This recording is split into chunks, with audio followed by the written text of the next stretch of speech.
Hey guys, in this video we will discuss floating opera से एक important question.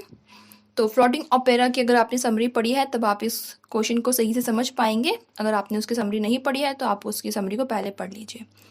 तो question है define nihilistic comedy and show how it differ from the genre of tragedy comedy and nihilistic tragedy.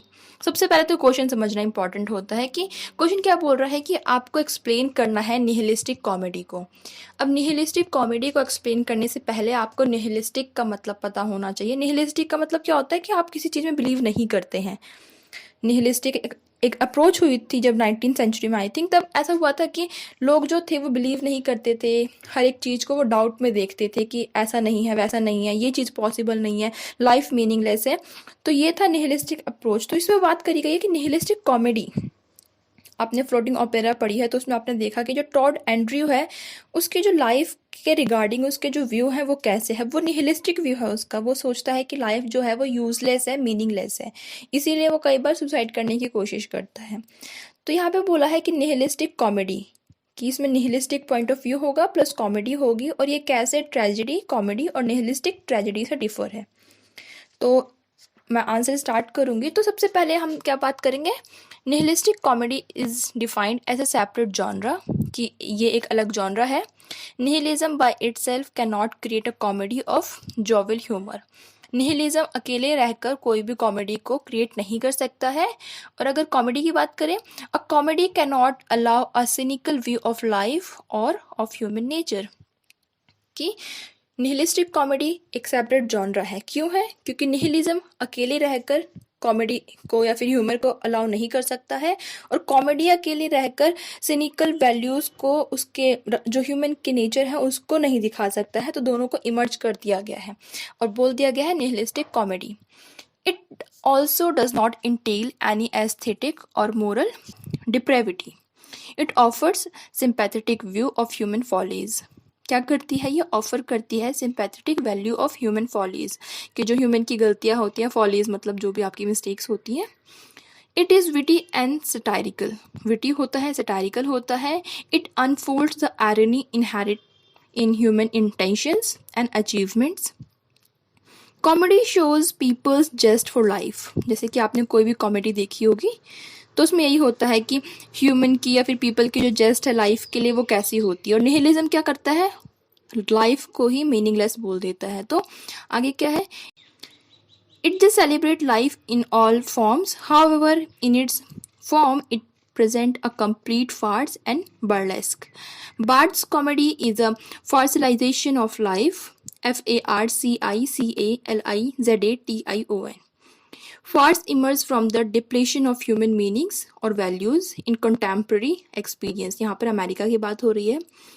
Barth asserts that nothing has values. The reason for which people attribute values to things are always ultimately irrational.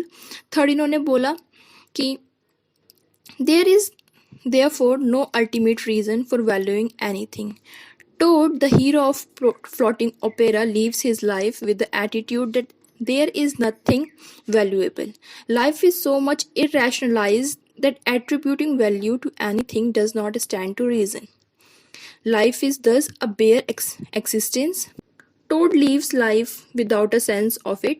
Social ambition, morality, and aesthetic create a value system and commitment of life. Without values, commitment of life, commitment to life, and commitment, one can hardly find a sense in living.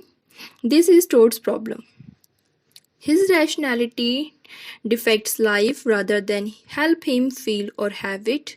Toad's name also means death, and he continuously look up to death because one cannot respond to life without values and feelings. However, death is also as useless, valueless as life itself. Hence, the oscillation between the life and the death.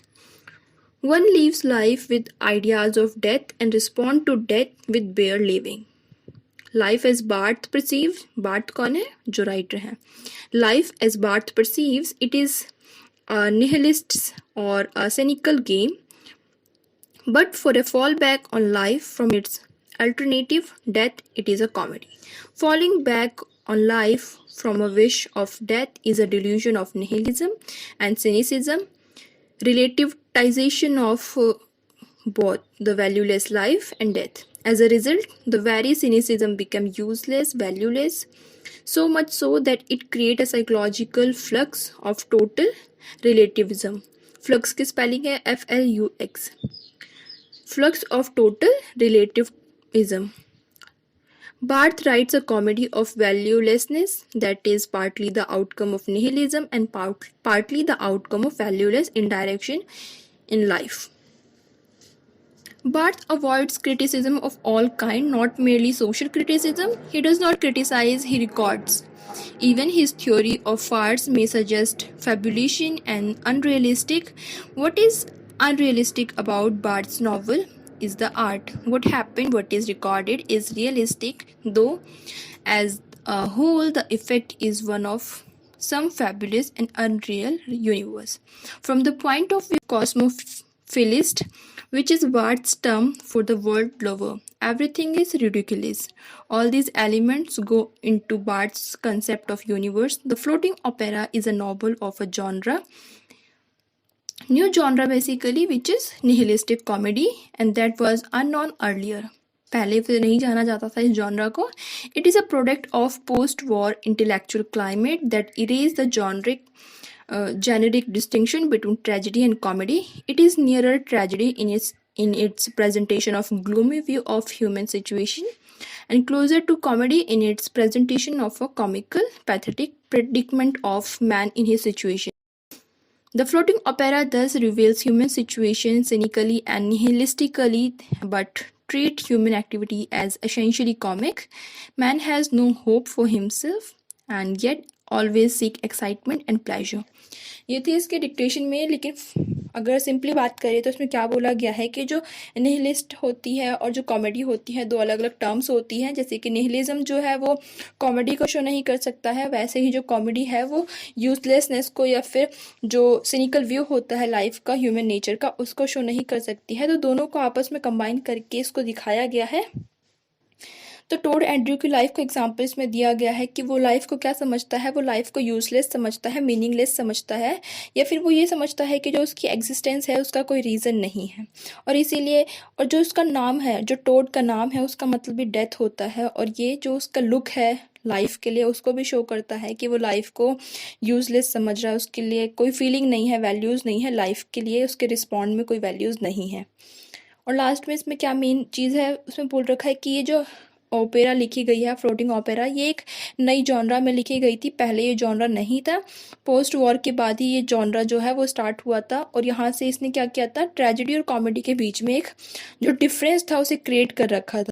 और ये video यहीं पर ख़त्म होती है, और आप summary को ज़रूर पढ़ लीजिएगा. 10 to 15 मिनट्स की होगी आई थिंक, क्योंकि ज़रूरी नहीं है क्वेश्चन जो है वो यही आए, क्वेश्चन कोई भी आ सकता है. तो इट्स बेटर कि आपको समरी पता हो कि आप उस चीज़ को मोल्ड करके लिख सकें, अपने आंसर को प्रेजेंट कर सकें.